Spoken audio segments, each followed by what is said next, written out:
નમસ્કાર દર્શક મિત્રો, આપ જોઈ રહ્યા છો પીએનજી ન્યૂઝ। સમાચારમાં વાત કરીએ તો ભારતના વીર જવાનને ધારાના નેસ ખાતે ગાર્ડ ઓફ ઓનર સાથે કરાઈ અંતિમ ક્રિયા।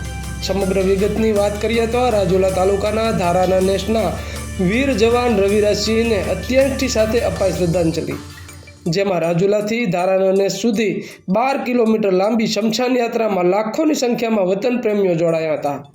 આ શમશાન યાત્રામાં 30 જેટલા લશ્કરના જવાનો પણ જોડાયા હતા। નાનકડા એવા ધારાના નેસ ગામમાં અતિ કલ્પાંત સાથે અંતિમ યાત્રા નીકળી।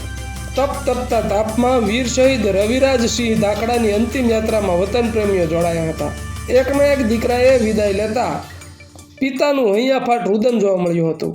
રાજુલાના પીએસઆઈ એફ ચૌહાણ તેમજ સાથી પોલીસ કર્મીઓએ તેમજ લશ્કરના જવાનોએ વીર ચક્ર અર્પણ કરી શહીદ જવાન રવિરાજસિંહને સલામી આપી હતી।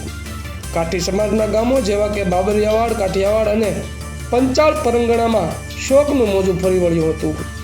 રિપોર્ટર સંજય સલખણા સાથે પીએનજી ન્યૂઝ, રાજુલા।